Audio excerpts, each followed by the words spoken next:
All right, so get this. We're diving into the life of Steve Jobs today, but hold on before you think, been there, heard that. Trust me, we're going way beyond iPhones and MacBooks, to uncover the man behind the tech. Yeah. Buckle up, though. It's a wild ride, and I guarantee there are things you never knew about him. It's fascinating. So many people have this like surface level understanding of Jobs. They know the name, the products, but his journey, like his influences, those are the pieces that really paint a picture of the innovator he was. Totally. We've got this incredibly detailed biography, and honestly, it's eye-opening. Like, did you know Jobs was super into Zen, Buddhism, and calligraphy? Hmm. And get this, it's not just some random fact. His thing for calligraphy, it directly influenced the first Macintosh's fonts. He wasn't just building computers. He was bringing beauty and artistry into technology. That's what made Jobs so different. He got that, like, aesthetics could make technology more approachable. He wanted people to connect with his products on an emotional level, not just a functional one. Okay, so let's rewind to the beginning. 1955, San Francisco. Jobs is born and adopted shortly after by Paul and Clara Jobs. And get ready for this, they settle in Mountain View, talk about foreshadowing, right? The heart of Silicon Valley, before Silicon Valley was even a thing. It's impossible to overstate how much that environment shaped him. Imagine growing up surrounded by like engineers and entrepreneurs, just witnessing the birth of an industry. It's no wonder technology became his obsession. He was basically a kid in a candy store. Yeah. The biography talks about him spending hours in the garage with his dad, who's a machinist, tinkering with electronics, taking things apart, figuring out how they worked, classic origin story.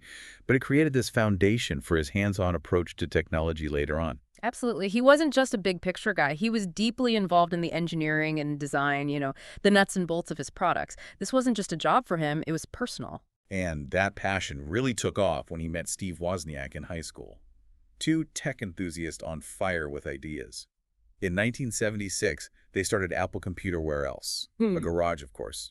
You have to remember, this was a time when the idea of a personal computer seemed crazy to most people. They were pioneers, completely disrupting the status quo. The Apple II, launched in 1977, was a game changer. It brought computers into homes and classrooms, making technology accessible to everyday people.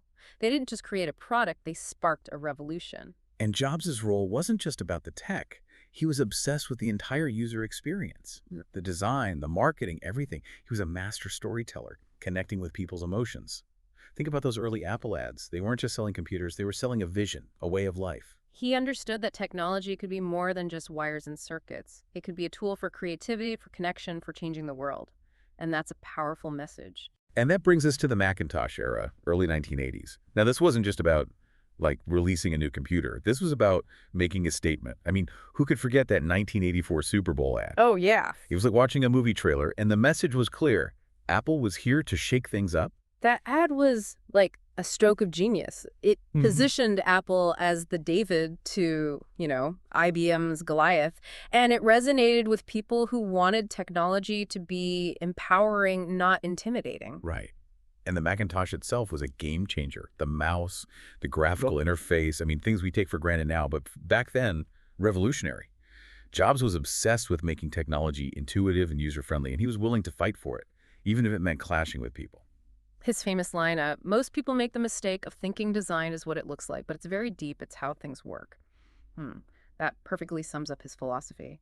He understood that design wasn't just about aesthetics. It was about creating a seamless and intuitive experience for the user. He was all about the details, which, as you can imagine, could lead to some intense moments. This was peak Steve Jobs, brilliant, demanding, uncompromising. And that intensity, while it pushed Apple to innovate, also created friction. It eventually led to his ouster from Apple in 1985. Wow. It's hard to imagine being forced out of the company you built from the ground up, but that's exactly what happened. It would have been easy for him to just, retreat and lick his wounds. But that wasn't Jobs' style. Not at all. This is where things get really interesting. We enter what's often called the wilderness years. Jobs starts a new computer company called NXT, which, while not a commercial success, had a lasting impact. NXT's operating system was way ahead of its time. It was elegant, powerful, and it formed the foundation for what we now know as Mac OS. Sometimes innovation isn't about immediate success, right? It's about laying the groundwork for something much bigger down the road. It's like planting seeds for the future. But hold on, because the story gets even wilder. As if launching a new computer company wasn't enough, Jobs also gets involved with a struggling animation studio called Pixar. Talk about a change of pace, right? Yeah, it might seem like a radical shift, but you can see the through line from his work at Apple. Jobs was always drawn to creativity and pushing boundaries, and he brought that same energy to Pixar. And thank goodness he did. Under his leadership, Pixar didn't just make animated films. They redefined what animation could be. I mean, Toy Story. That wasn't just a kid's movie. It was a masterpiece that revolutionized the entire industry. Jobs had an incredible eye for talent, and he fostered a culture of collaboration and innovation at Pixar. He believed in the power of story and the importance of pushing the boundaries of technology to create something truly special. And that brings us to one of the greatest comeback stories in business history. Apple, the company he co-founded, is struggling in the late 90s.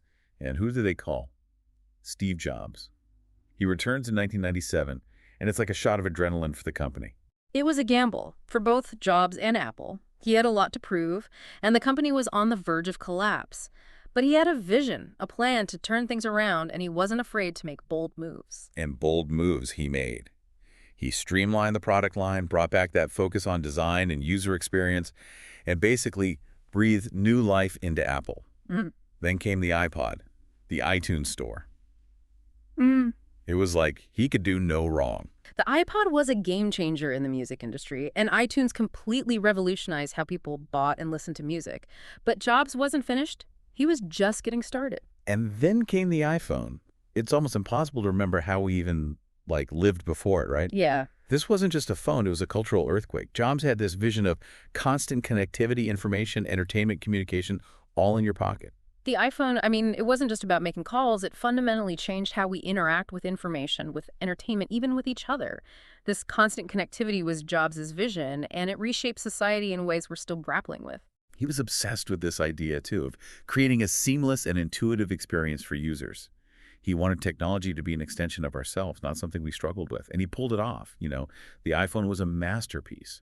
But amidst all this success, a personal battle was brewing. Even amidst extraordinary achievements, life has a way of, throwing curveballs. The biography goes into Jobs' cancer diagnosis, and it's a stark reminder of our own mortality. But even facing this, his dedication to Apple never wavered. It's actually incredibly powerful. It really is. In 2010, battling illness, he introduced the iPad and once again changed the game. It's like he could see the future of technology and he wasn't going to stop sharing his vision no matter what. The iPad, wasn't just a larger iPhone. It was Jobs bridging the gap between smartphones and laptops, recognizing a need for a device that was immersive, intuitive, a true mobile creative tool. And he was right, again. But sadly, his health deteriorated, and in 2011, he stepped down as CEO. It marked the end of an era. Steve Jobs passed away on October 5, 2011, at just 56 years old. The world mourned the loss of a visionary, a genius, an icon. Jobs' legacy, it extends far beyond the products. Yes, the Mac, iPod, iPhone, iPad, they're iconic, but it's his relentless pursuit of excellence, his fusion of technology and art that truly inspires. He taught us that design matters, user experience is paramount, and technology can be both functional and beautiful. He was a complex figure, definitely demanding, uncompromising, but he was also a showman, a master storyteller who knew how to connect with people on a deep level.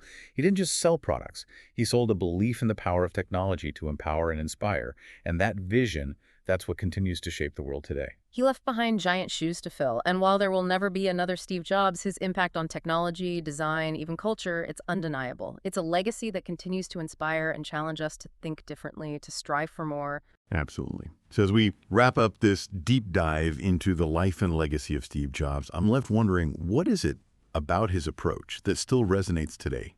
How can we apply his lessons of innovation, design, and leadership to our own lives and work? These are questions worth pondering, and I encourage you to, delve deeper into the resources we've linked in the show notes. Until next time, keep exploring, keep questioning, and keep reaching for the extraordinary.